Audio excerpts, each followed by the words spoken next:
Martin, selamat merayakan Idul Fitri Pembaca, untuk semua pendengar teman-teman, Tribun dan untuk Warta semua Kota. Tribuners dan juga Ya. Sobat WK yang merayakan. Baik, dokter, kali ini kita kembali mau bahas, ya, mau bicara tentang berhubungan Tentunya intim. saya tidak sendiri, malam ini saya pasti ditemani oleh senior saya, Kang Cecep Budansyah. Selamat malam, Kang Cecep. Selamat malam, Mbak Ari. Selamat Nah, selamat pagi ya, Mbak Ari ya. Sama-sama. Selamat malam juga Tribuners dan pembaca Warta Kota.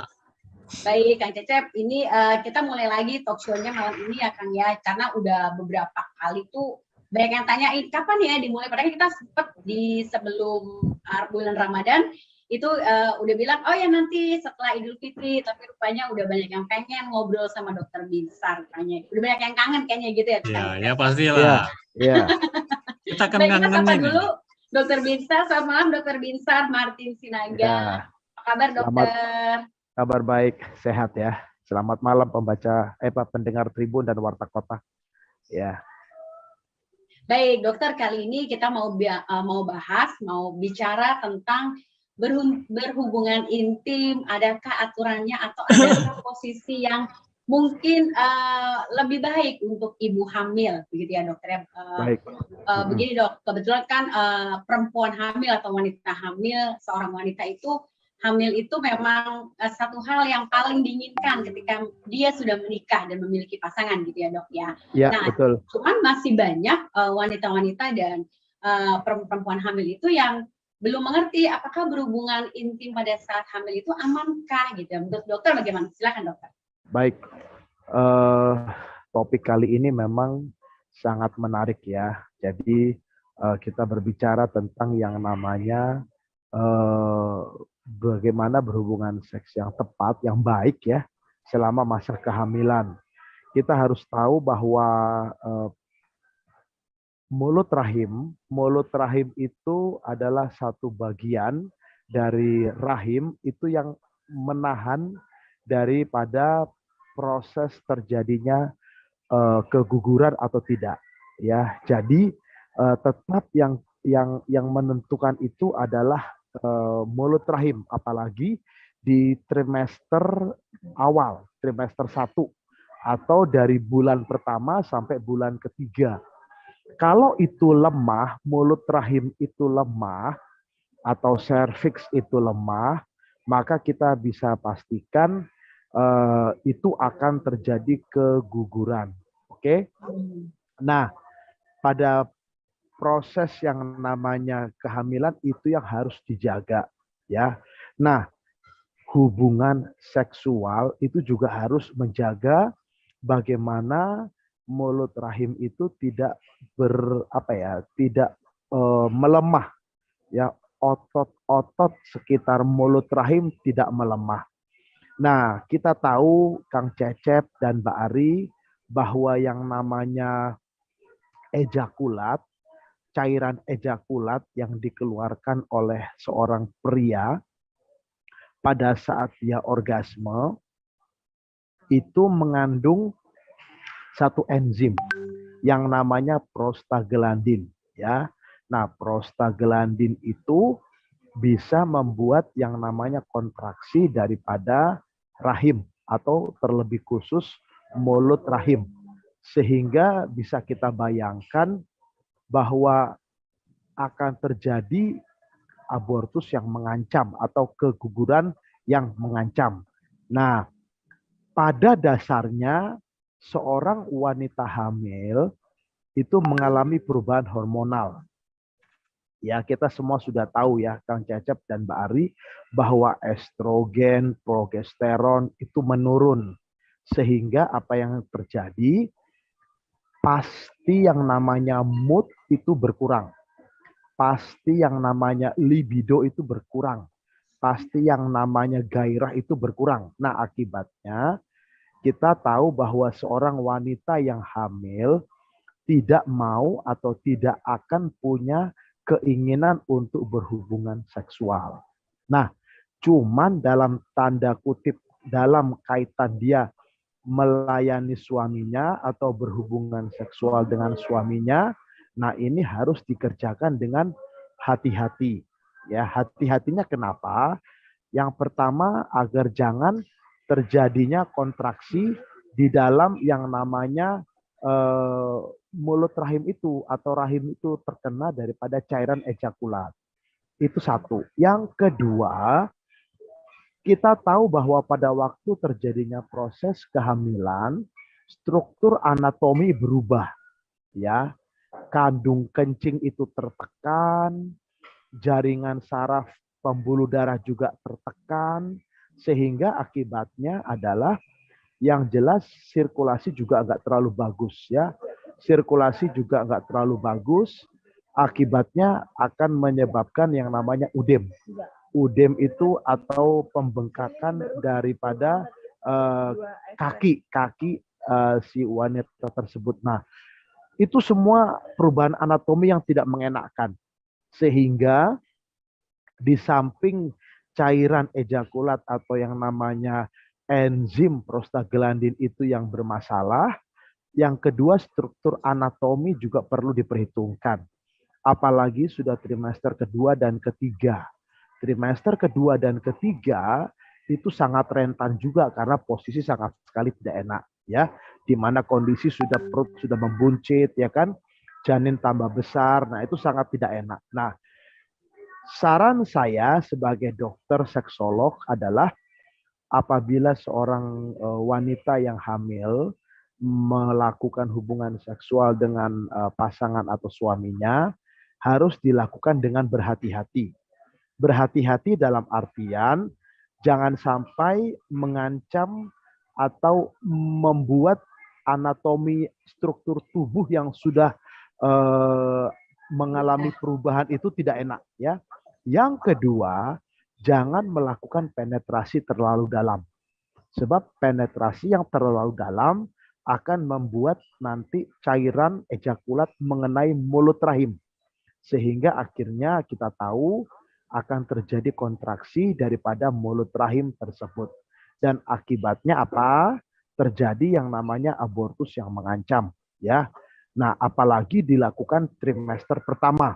Nah, biasanya kami menyarankan agar jangan melakukan hubungan seksual pada trimester pertama. Itu berbahaya, Kang Cecep dan Mbak Ari. Itu mungkin yang saya bisa sampaikan sebagai pembuka talk show kita malam ini. Nanti mungkin saya akan lengkapi waktu ada tanya jawab, Mbak Ari. Itu aja, Mbak Ari dulu, ya. Baik, Kang Cecep dan Dokter Binsar, ini langsung banyak pertanyaan nih. Semoga Dokter Binsar siap menjawabnya ya. Siap. Baik, Dokter, ada pertanyaan satu dari Sen Hadi, Pengadegan, Jakarta Selatan. Ya. Apakah boleh dok mengeluarkan sperma di dalam saat istri sedang hamil? Dengan kondisi istri saya beberapa kali keguguran. Ini adalah anak pertama. Jadi maksudnya dia hamil lagi setelah keguguran 2 kali, dok. Menurut dokter gimana? Sarannya ada nggak ya, dok? Ya, jadi saya sudah ngomong tadi ada satu kondisi yang namanya enzim itu di cairan ejakulat yang mengandung prostaglandin, ya, satu enzim. Nah, enzim ini bisa merangsang mulut rahim pada wanita yang sudah 2 kali. Tadi kan sudah 2 kali keguguran nih, Mbak Ari, ya. Nah, 2 kali ini dikatakan hampir mencapai yang namanya kondisi 3 kali kalau nggak berhati-hati. Yang namanya abortus habitualis, kebiasaan atau terbiasa. Nah, itu disebabkan oleh yang namanya mulut rahimnya lemah, serviksnya lemah. Kalau saya ditanya sama pasien atau ada orang yang bertanya, boleh nggak? Kalau kondisi wanita tadi sudah 2 kali mengalami keguguran, it's better no, jangan, ya. Karena ditambah kalau sudah trimester pertama, apalagi itu kondisinya yang mengancam itu di trimester pertama, waduh bahaya banget itu. Gitu. Saran saya jangan, itu aja. Jadi baiknya ditunda dulu sampai memungkinkan, gitu ya dok ya? Ya, biasanya trimester kedua atau ketiga. Tapi kalaupun ini namanya udah pernah 2 kali, kalau saya boleh saran, ya ditahanlah 9 bulan 10 hari. Cuman memang tersiksa suaminya ini. Ya, pasti tersiksa Kang Cecep, ya kan? Nah, itu dia. Baik, silakan Kang Cecep kalau ada pertanyaan. Ya, ya dok, kalau di mata masyarakat yang awam seperti saya kan, apakah untuk mencapai cara yang aman itu bisa nggak dengan teknik atau misalnya mengubah posisi gitu? Kan katanya ada kalau misalnya terlalu menekan ke perut juga berbahaya dok. Iya, betul. Cuman menjadi persoalan adalah perubahan struktur anatomis. Kalau dikatakan posisi dari belakang juga nggak nyaman, Kang Cecep. Nggak, ya? Kita tahu wanita itu mengalami yang namanya low back pain pasti. Low back pain akibat dari tarikan rahim ke depan, sehingga struktur tulang belakang akan tertekan. Sehingga akan mengakibatkan nyeri panggul, nyeri pinggang. Ya. Nah, posisi di atas juga sama. Ya. Bagus adalah sebetulnya dia berhubungan seksual itu hanya dalam konteks untuk melayani suaminya aja. Yang kami izinkan adalah posisi yang missionary atau posisi man on top, ya, laki-lakinya di atas, tapi penetrasi tidak boleh terlalu dalam. Itu aja.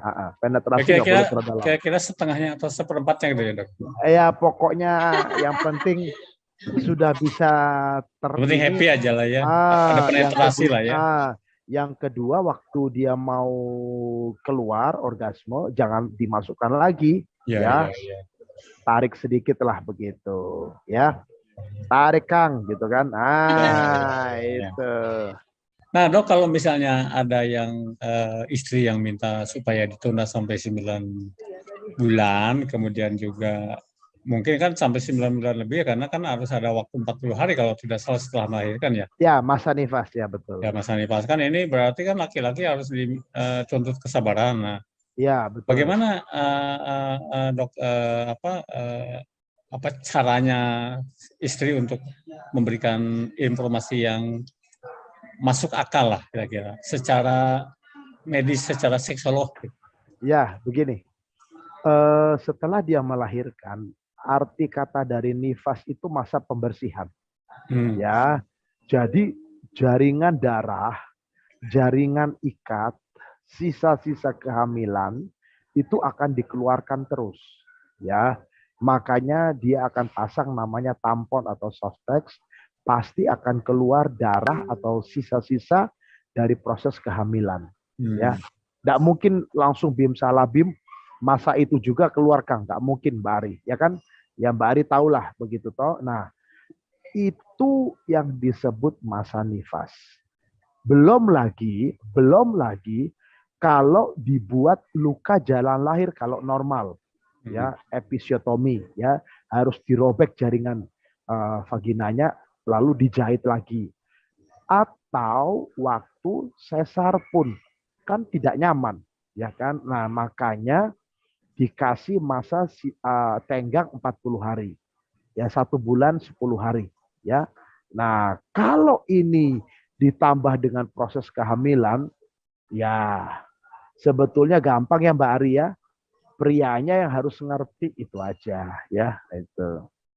Jadi prianya ya, harus punya kegiatan yang mengalihkan perhatian lah ya dok ya. Iya. Ya kan? Iya.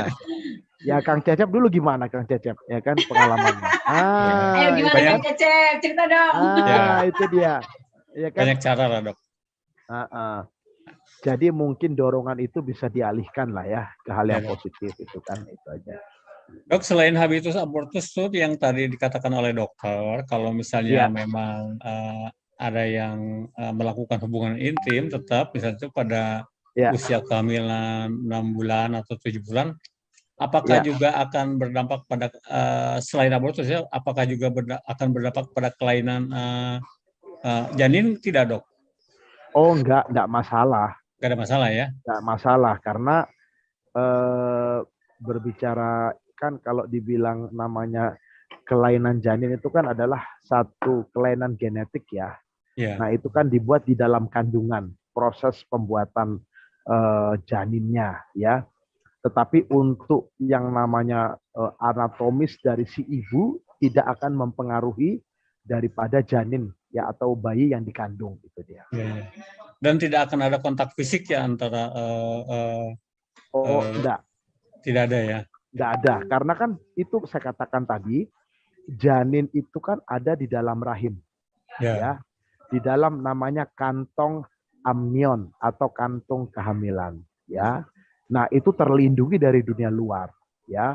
Sehingga apapun yang terjadi dia terlindungi. Tapi yang menjadi masalah kalau tiba-tiba yang melindungi ini terluka atau mengalami gangguan, nah itu yang menjadi masalah. Ya. Apakah sampai sejauh ini atau sampai saat ini tidak ada apa semacam suplemen atau apa untuk memperkuat rahim dalam Ini kontak fisik dengan suami gitu, Dok? Nggak ada. Jadi kalau tadi penanya pertama kan dia istrinya keguguran 2 kali, ya. Kalau ketiga kali kan kita sebut abortus habitualis, habit, bahasa kerennya kan habit ya, habitualis ya. Itu nggak ada treatment apa-apa, ya. Jadi kita hanya memberikan satu tindakan untuk memperkuat mulut rahimnya, ya. Itu ada satu teknik di mana mulut rahimnya itu diikat atau dijahit dengan teknik tertentu sambil si ibu atau si wanita yang hamil tadi harus tirah baring total selama 3 bulan, selama trimester pertama, iya bed rest ya. Nanti kalau sudah masuk trimester kedua, maka akan dilepas itu jahitan atau pengikat tadi karena udah relatif kuat mulut rahimnya begitu. Nah, selama dia trimester pertama itu pengikat akan dipasang. Ya, itu tekniknya. Jadi tidak pakai obat, Mbak Ari, Kang Cecep ya. Demikian. Oke, silakan Mbak Ari. Ya, Kang Cecep, ini mulai banyak lagi yang kayaknya temanya apa mungkin udah pada kangen sama Dokter Binsar atau tema kita yang menarik ya, Kang? Jadi udah banyak banget nih. Dokter saya pilih-pilih dan saya sudah rangkum beberapa pertanyaan mirip-mirip. Jadi ada yang tanya gini, Dok. Dokter, sebenarnya ada nggak sih aturan berhubungan intim yang aman ketika istri saya hamil, selama istri saya hamil? Terus kemudian ada juga nih kayaknya agak mungkin bersambung ya, Dok, maksudnya berhubungan. Ini dari Rizky, dia tanya, seberapa seringkah seorang istri yang hamil boleh melakukan hubungan intim? Gimana menurut Dok? Tidak ada batasan, ya. Tidak ada batasan kapan dan berapa kali, tidak ada. Tapi ada syarat-syarat yang harus kita perhatikan. Pertama, kalau si wanita itu sudah pernah mengalami keguguran, ya seperti tadi penanya pertama tadi Bari, maka harus dilakukan ekstra hati-hati. Kalaupun tidak bisa dan membuat tidak nyaman, lebih baik jangan.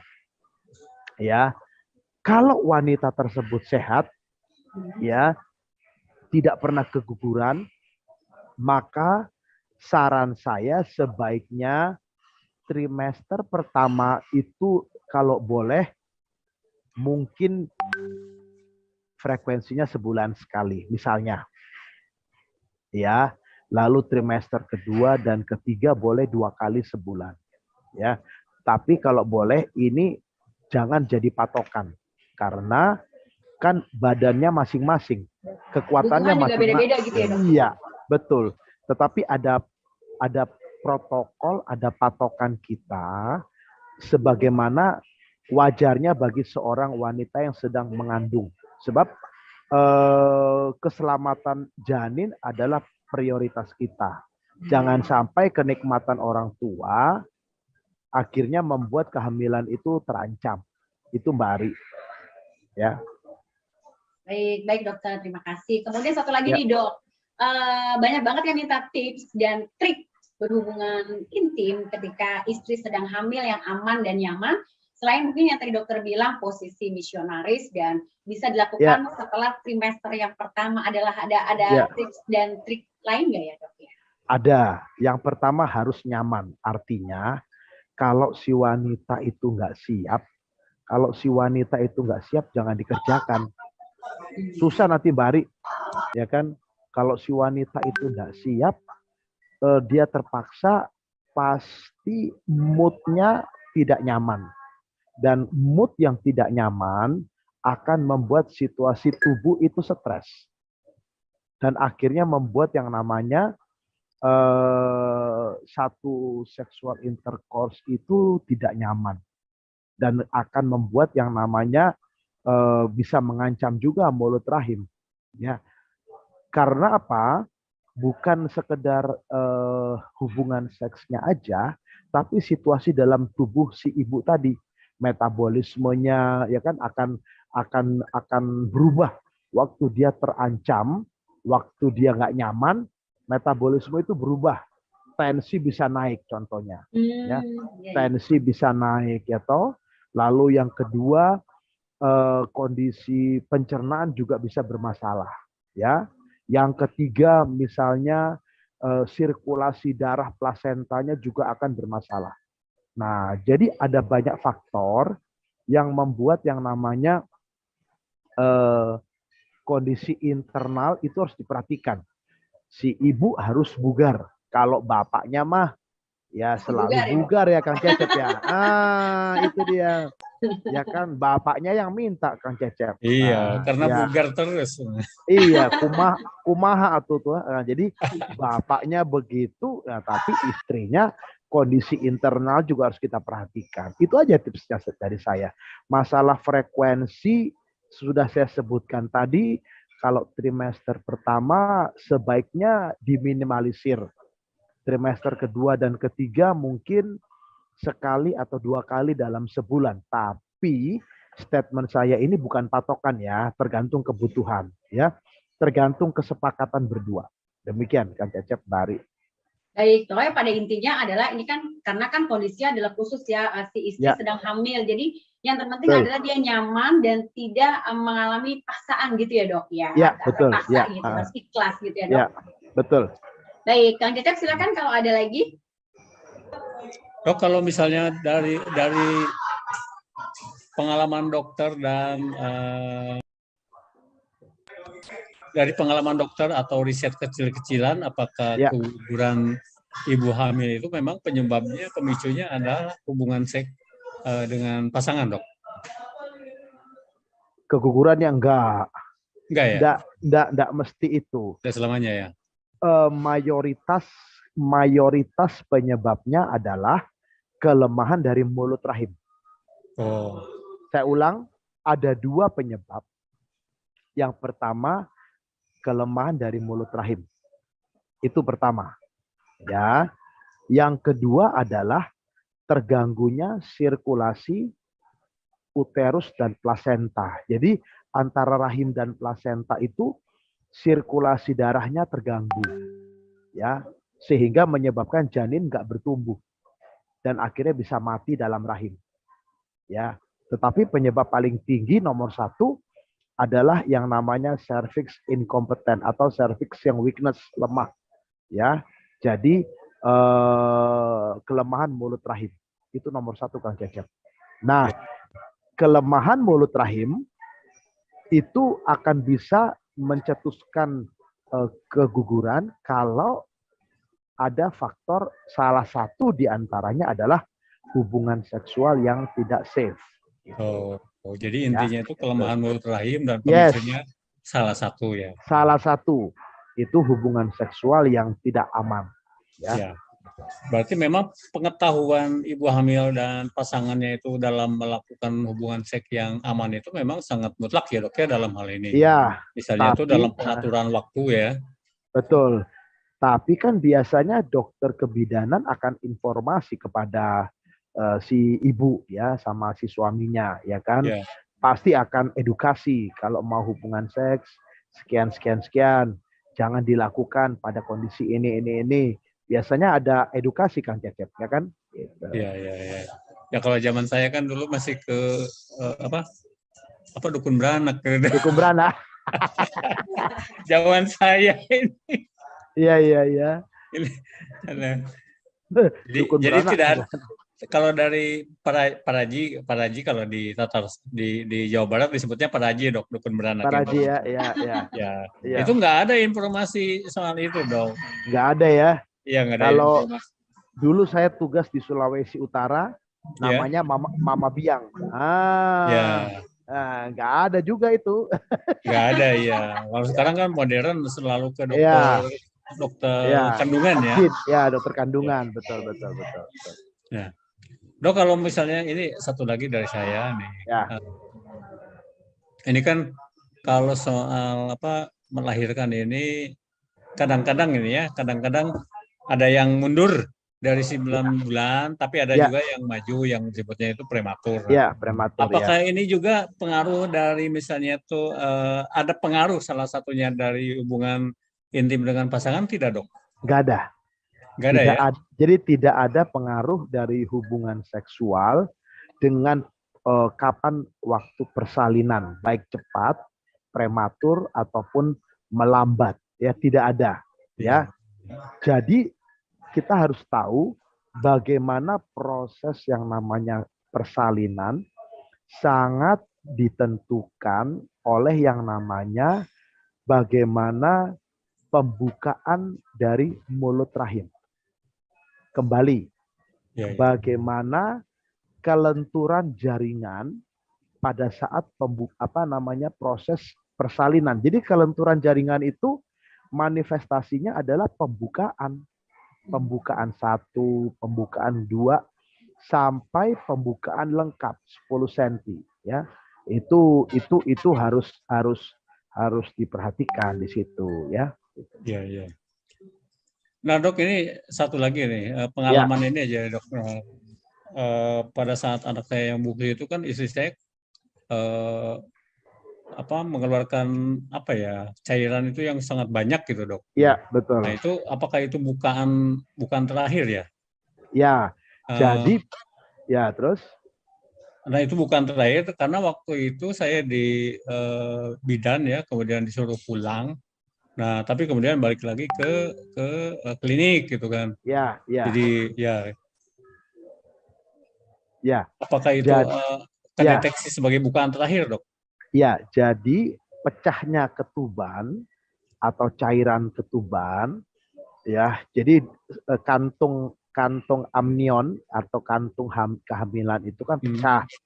Air ketubannya keluar, cairan amnionnya keluar, cairan ketubannya keluar, tosat ya. Nah, biasanya itu pembukaan sudah harus di atas 3 cm. Ya. Nah, biasanya itu akan kepala si bayi akan menekan lebih cepat sehingga sampai terjadi pembukaan lengkap, Kang Cecep. Ya. Nah, kalau pada perempuan yang baru hamil pertama kali ada aturannya 1 cm per jam, ya. Tapi kalau pada perempuan yang sudah pernah melahirkan biasanya 1 cm itu setengah jam. Makanya bisa dibayangkan waktu sampai 3 cm ke 10 cm, 7 cm itu biasanya kalau perempuan yang sudah pernah melahirkan sekitar 3,5 jam sudah cepat terjadi persalinan begitu ya. Ya, saya kira dari saya habis, Bari. Baik. Dari audiens ada lagi? Terakhir, dokter, ada yang tanya, mitos atau fakta ya, Dokter Binsar, ketika jelang melahirkan diminta untuk berhubungan supaya jalan lahir lancar. Gimana? Oh iya. Ya betul, itu saya nggak ada pendapat seperti itu. Iya. Gimana, dokter? Itu kalau orang bilang itu mitos ya. Ya, itu kalau itu dikatakan seng benar itu kan tidak benar. Itu mitos, Mbak Ari ya. Jadi itu mitos yang berkata harus hubungan dulu baru jalan persalinan lancar, itu bohong itu ya. Ada faktor-faktor yang harus kita ketahui, Mbak Ari. Yang namanya panggul. Ya. Itu biasanya dokter akan melihat berapa tinggi badan si wanita tersebut. Ya. Tinggi badan yang kurang dari sekian senti akan dicurigai lingkar panggulnya kecil.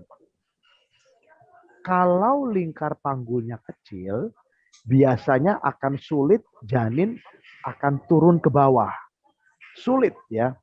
Sehingga dokter akan memutuskan ibu nggak bisa persalinan normal, harus seksio, harus operasi sesar, ya. Nah, itu lingkar panggul. Jadi tulang panggulnya akan terlihat, ya. Nah, itu akan bisa diperkirakan dari apa? Dari satu tinggi badan. Ya, tinggi badan. Itu akan bisa dilihat. Yang kedua, akan dilihat dengan pemeriksaan dalam, ya. Tetapi tentunya ada tekniknya. Ada tekniknya. Ya, itu. Jadi bukan berarti harus berhubungan dulu baru memperlancar. Ayah wae itu mah. Iya. Itu Mitosnya Jadi gentayangan. mitos ya, Dok, ya. mitos itu mitos Iya, ya itu. Baik. Baik, Kang Cecep, jadi saya sudah nggak ada lagi. Silakan Cecep. Ya. Kang Cecep mungkin akan menutup. Ya, pembaca Tribun dan pendengar Tribun dan Warta Kota, kita sudah mendapat pengetahuan yang banyak mengenai bagaimana hubungan seks pada saat hubungan seks yang aman pada saat sedang Ya. hamil. Nah, ini tentu saja ini pengetahuan yang sangat praktis ya bagi ibu-ibu yang Ya. sedang hamil, dan Ya. ini sangat dibutuhkan terutama menjelang kehamilan. Ya. Mungkin sebelum ditutup, dokter akan memberikan resume highlight. Ya. Dok. Pertama yang saya mau bikin resume buat kita, kehamilan adalah satu proses, ya. 9 bulan 10 hari plus 40 hari masa nifas, ya. Nah, masa ini adalah masa waspada, ya. Masa di mana hubungan seksual menjadi satu yang harus diperhatikan dengan betul. Yang kedua, bila punya riwayat abortus atau keguguran, maka sebaiknya trimester pertama tidak boleh dikerjakan, ya, hubungan seksual, karena akan nanti menimbulkan gangguan pada mulut rahim. Yang ketiga, tidak ada patokan berapa kali, ya, tidak ada patokan berapa kali, terus amannya bagaimana, tidak ada. Semua tergantung kebutuhan. Tetapi pada dasarnya hubungan seks pada wanita hamil itu sangat tidak nyaman bagi si wanita. Sehingga konsepnya adalah dia hanya memenuhi kebutuhan sang suami. Ya, di sini dibutuhkan apa ya, Mbak Ari, Kang Cecep, saling Perhatian yang menghormati, tinggi ya, gitu ya, Dok, ya. saling menghormati, saling Ya. memperhatikan, ya. Nah, supaya proses kehamilan itu aman. Ya. Bagi para pendengar Tribun dan Warta Kota, ya, yang mungkin ingin berkonsultasi lebih lanjut, silakan chat ke WA saya 0813 8231 7586. Saya ulang 0813 8231 7586. Pasti saya balas, garis bawahi, ya. Jadi jangan buru-buru minta langsung dijawab, telepon enggak saya layani kok, ya. Chat aja, ya, supaya sambil nunggu sabar pasti saya jawab, ya. Dan saya praktek ada di Depok Margonda Raya, di Pondok Indah Haji Nawi, dan di Bogor Renata Medical, itu di Jalan Pajajaran, ya. Demikian Kang Cecep, Mbak Ari, ya, untuk talk show informasi kita malam ini, ya, tentang tips hubungan seks yang aman di masa hamil, ya, di masa kehamilan. Baik, Dokter dan Mbak Ari dan pendengar Tribun dan sahabat Warta Kota, kita akan kembali lagi pada depan dengan tema yang lebih yang lebih seru dan lebih penting buat kehidupan seks dalam rumah tangga. Ya. Demikian kita ucapkan selamat malam, dan sekali lagi minal aidin wal faidin, mohon maaf lahir batin, selamat merayakan Idul Fitri bagi yang merayakannya. Selamat malam, Dokter Bari. Malam Mbak Ari, Kang Cecep, makasih. Tribun Warta Kota.